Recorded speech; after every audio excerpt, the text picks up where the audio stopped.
Hello student, welcome to my YouTube channel. आज जो हम पढ़ने जा रहे हैं, मैंने लास्ट वीडियो में इंट्रोडक्टरी वीडियो में इनकम टैक्स एक्ट 1961 क्या होता है मैंने आपको डिटेल में बताया था। जितनी भी हमारी इनकम होती है जो रेजिडेंशियल मतलब विद इन द कंट्री कमाई जाती है, तो वो पर्सन अपना डायरेक्ट टैक्स देता है गवर्नमेंट को, तो उसको हम बोलते हैं इनकम टैक्स। तो और आज की वीडियो में हम पढ़ेंगे इनकम टैक्स के हेड्स क्या होते हैं और इसके स्लैब्स क्या होते हैं। स्लैब्स मतलब कितने अमाउंट पे कैसे टैक्स दिया जाता है और उसको कैसे कैलकुलेट करते हैं, ये आज हम पढ़ेंगे। तो जो हेड्स ऑफ इनकम है इनकम टैक्स के, वो कितने हैं? There are 5 heads of income.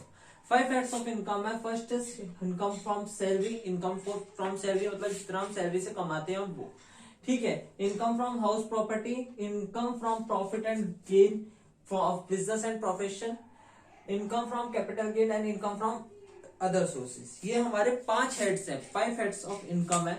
First is income from salary, income from house property, income from gain and business from profession, capital gain and income from other sources. अब हम एक एक को डिटेल में पढ़ते हैं कि होता क्या क्या है। Income from salary. Income from salary क्या होती है कि कोई इंसान कहीं पे काम कर रहा है और उसको उसकी जगह उसकी तनख्वाह मिले और वेजेस मिले, तो यहाँ पे हम उस चीज को, उस हेड को क्या लिखते हैं? Income from salary. तो पहला सोर्स हमारा इनकम का है इनकम फ्रॉम सैलरी। जब हम कोई भी चीज कमाते हैं उससे हम जो पैसा अर्न करते हैं, मतलब कहीं पे काम करके जो हम अर्न करते हैं उसको बोलते हैं इनकम फ्रॉम सैलरी। फिर उसके बाद आती है हमारी income from house property. Income from house property हमारी क्या बोलती है कि हमने अपनी लैंड को रेंट पे दे दिया, ठीक है। हमने अपनी लैंड को रेंट पे दे दिया किसी भी जगह, तो उसको हम क्या बोलते हैं? Income from house property. मतलब हमने अपनी किसी जगह को रेंट पे देने के बाद जो इनकम हुई उसको हम क्या बोलते हैं? Income from house property. House property से कमाया, भले वो हाउस हो या लैंड हो, मतलब कमाया तो है ना हाउस प्रॉपर्टी से, मतलब अपनी प्रॉपर्टी से कमाना, उसको बोलते हैं इनकम फ्रॉम हाउस प्रॉपर्टी। फिर income from profit and gain from business and profession. अब कोई आदमी है, डॉक्टर, सीए बन गया, डॉक्टर बन गया, या कोई भी ऐसा उसने सोर्स बना लिया अपना इनकम का, तो उसको वहां पे काम कर रहा है, तो जो वहां से इनकम आएगी उसको हम कहीं और सैलरी में तो नहीं डाल सकते ना, क्योंकि प्रोफेशनल आदमी को क्या मिलती है? फीस मिलती है, सैलरी तो नहीं मिलती। तो इसको उसमें हम क्या डालेंगे? Income from profit and gain of business and profession. Gain मतलब जो भी हम बेच के कमाते हैं, मतलब बिजनेस कोई करता है, प्रोफेशन करता है, उसके हमने हेड को एक जगह रखा, तो इसको हम बोलते हैं income from profit and gain from business and profession. फिर आता है हमारा इनकम फ्रॉम कैपिटल गेन। अब कैपिटल गेन क्या होता है ये देखना है आपको। कैपिटल गेन मतलब गेन, दो चीजें होती है, प्रॉफिट एंड गेन। आपको 40 इंपॉर्टेंट टर्म्स मैंने लिख के बताए थे अकाउंटेंसी के, अगर वो नहीं पढ़े तो देख लेना। गेन मतलब होता है जब भी हम कोई चीज होती है, हमारी फिक्स एसेट होती है, उसकी जैसे हमने कोई 10,000 की चीज खरीदी, उस पर 2 साल बाद हमने 10% का डेप्रिसिएशन लगाया, 2 साल बाद उसकी वैल्यू हुई 8,000 और हमने उसको 9,000 का बेच दिया, तो 1,000 क्या हुआ? हमारा गेन हुआ। तो वही हमारा कैपिटल गेन, जो हमने अपने फिक्स एसेट को बेचा उसको हम बोलते हैं कैपिटल गेन। ओके। फिर उसके बाद आता है हमारा इनकम फ्रॉम अदर सोर्सेज। जैसे इनकम फ्रॉम अदर सोर्सेज होता है लॉटरी टाइप लग जाना, इसके अंदर आती है हमारी लॉटरी, बैटिंग, ये सब किसके अंदर आता है? हमारा इनकम फ्रॉम अदर सोर्सेज। आप तब तक इसे कॉपी में नोट कीजिए और इसके बाद हम पढ़ने जा रहे हैं स्लैब्स ऑफ इनकम टैक्स की। इनकम टैक्स को हम कैसे बांटते हैं, इनकम टैक्स को हम कैसे कैलकुलेट करते हैं, इसको हम देखेंगे आज इस वीडियो में पढ़ेंगे। तब तक आप इसे नोट कीजिए।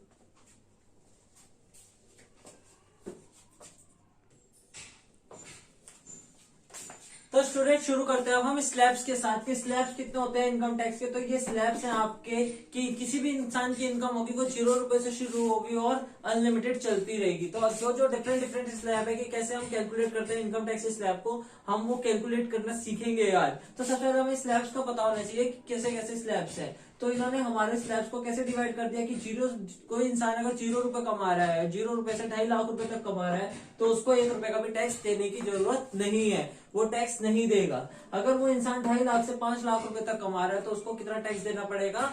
5% टैक्स देना पड़ेगा अपना 2.5 लाख से लेके 5 लाख तक। और फिर 5 लाख से 7.5 लाख तक देना पड़ेगा 10% का 10% टैक्स।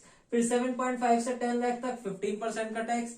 फिर 10 से 12.5 20%, और 12.5 से 15% 25%। और जब ये हमारी लिमिट एक्ससीड हो जाएगी 15 लाख से, तो हमारे को उसका इंटरेस्ट देना पड़ेगा 30 लाख रुपीज, 30%, सॉरी, अपनी इनकम का 30% देना पड़ेगा। तो इसका मतलब तो ये होना चाहिए कि अगर मैंने 16 लाख रुपए कमाए तो मैं 16 लाख रुपए को मल्टीप्लाई कर दूंगा 30 से, 30 डिवाइडेड बाय 100, तो मेरे को 4,80,000 रुपए टैक्स देना पड़ेगा। और अगर आप ये पेपर में करके आओगे तो आप गलत होंगे। क्यों? क्योंकि हमें calculate, how to calculate income tax, वो हमें निकालना सीखना है आज अभी। तो हम वो निकालते हैं। जैसे कि सपोज करो एक इंसान ने कमाए, एक इंसान है, a person earn rupees 18 lakh ले लेते हैं हम, 18 लाख थ्रू सैलरी, सैलरी के थ्रू कमाए। कैलकुलेट इनकम टैक्स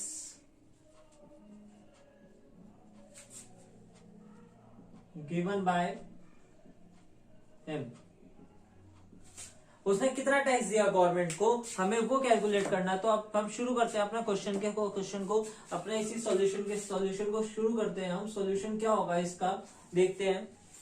जैसा मैंने अभी बताया कि 0 से 2.5 लाख तक इसको हम डिवाइड कर देते हैं। जैसे 18 लाख है ना, 18 लाख को हम डिवाइड कर देते हैं। कैसे? 18 लाख को हम डिवाइड करते हैं, कैसे करते हैं? जैसे मैं इसे मान लेता हूँ 2.5 लाख तक, इसे एक में 2.5 लाख तक बांट दिया मैंने। बचा कितना? अब ये मेरा 2.5 से 5 लाख आएंगे तो 2.5 दोबारा बच जाएगा। फिर इसे 5 से 7.5 पे जाएंगे तो 2.5 दोबारा बच जाएगा। फिर 7.5 से 10 पे जाएंगे तो 2.5 दोबारा बच जाएगा। और 10 से 12.5 पे जाएंगे तो 2.5 दोबारा हो जाएगा।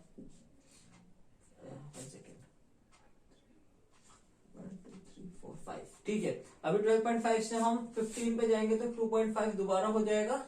और बचा कितना? 3 लाख। 15 से आगे 3 लाख बचा ना, तो अब हम इस पर टैक्स लगाते हैं। तो देखो 0.25 से 2.0 रुपए से 2.5 पे हमारा 0 रुपए टैक्स लगा। ठीक है, अब हमारा 2.5 से 5 लाख पे कितना टैक्स लगा? 5%। तो 2.5 मतलब 2.5 लाख रुपए पे कितना टैक्स लगा? 5% का। तो ये कितना आ गया? 125, 12,500। तो यहाँ पे आ जाएगा 12,500 का टैक्स। अब यहाँ पे देखते हैं कितना आ जाएगा। यहाँ पे 25 मतलब 2.25 2,50,000 मल्टीप्लाई बाय, अब कितना लगेगा? 10% का, 10/100। तो कितना आ जाएगा ये? 25,000। यहाँ पे आगे 25,000। ऐसे ही हम करते रहेंगे। अब यहाँ पे हमारा 2.5 पे हमारा कितना लगेगा? अब हमारा लगेगा 15% का। तो ये कितना आ जाएगा हमारा? 37,500। अब हमारा 20% लगेगा किस पर? 2.5 पे। तो कितना आ जाएगा ये? 50,000। अब हमारा कितना लगेगा? 25%। तो हमारा आ जाएगा ये 62,500। और 3 लाख पे लगेगा हमारा 30%। तो 30% इसका होता है 90,000। स्टूडेंट्स दोबारा बता रहा हूं डिटेल में। 18 लाख एक इंसान ने कमाए, 18 लाख कमाए, तो हमारे को 30% के हमें पता लग गया कि 30% लगेगा। बट हमें 30% वैसे नहीं लेना। वो कहेगा जो कमाएगा कि भाई मेरी क्या गलती है, तुम अगर जो 1 रुपया नहीं कमा रहे हो, तुम उनसे मतलब जो 2.5 लाख से कम कमा रहे हो, तुम उससे 1 रुपया भी ब्याज टैक्स नहीं ले रहे हो, तो मेरी क्या गलती है। तो इसलिए गवर्नमेंट ने कहा है कि जो 0 से 2.5 लाख तक 1 रुपया भी किसी को टैक्स नहीं देना। तो मैंने इसको स्लैब्स में, जैसे ये स्लैब्स थे उसको वैसे ही मैंने डिवाइड कर दिया। इनमें 2.5 लाख रुपए का डिफरेंस है, तो मैंने 2.5 लाख रुपए के में से 18 लाख को डिवाइड कर दिया।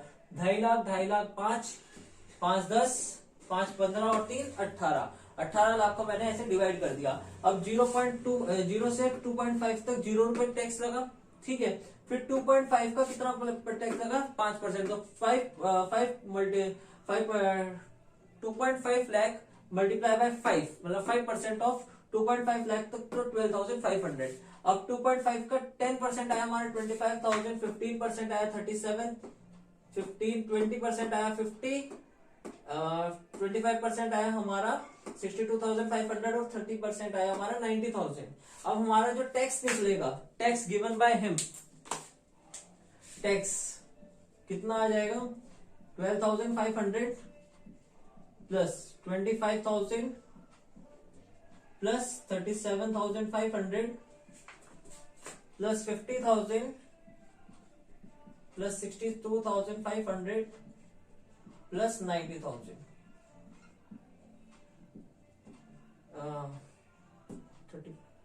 25 50 1 125 125 और 2 127 127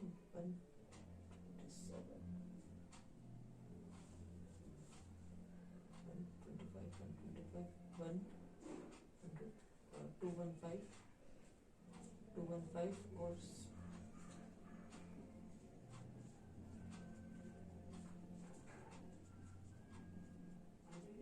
2,77,500। तो किसने कितना टैक्स पे करा? 2,77,500। स्टूडेंट दोबारा से अगर मैं एक और क्वेश्चन इसका रिपीट कर देता हूँ, जो इसमें टैक्स दिया गया वो 2,77,500 और मैं अब इसके जैसा ही एक और क्वेश्चन आपको सॉल्व करके दिखाता हूँ। आप तब तक इसे नोट कीजिए, स्क्रीनशॉट ले लीजिए और अगर अब तक चैनल को सब्सक्राइब नहीं किया है तो सब्सक्राइब कर दीजिए तब तक।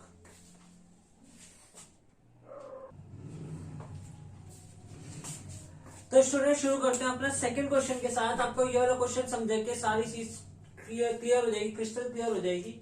क्वेश्चन क्या है? A earn ₹5 lakh from his salary. A एक आदमी है जिसने 5 लाख रुपए अब कमाए अपनी सैलरी से। 3 लाख रुपीज कमाए फ्रॉम हिज हाउस प्रॉपर्टी, अपनी हाउस प्रॉपर्टी से।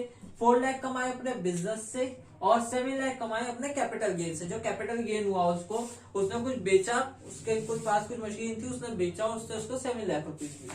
ठीक है, तो हमारे को इसका एक इनकम टैक्स कैलकुलेट करना है कि ये एक साल में इनकम गवर्नमेंट को कितना टैक्स देगा।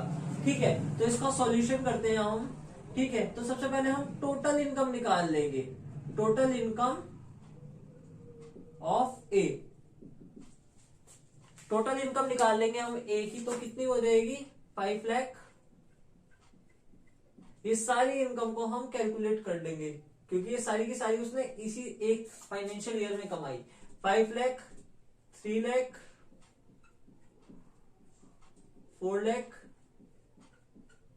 और 7 लाख। ओके, तो कितना हो जाएगा ये? 5, 8, 12 और 19 लाख रुपीज।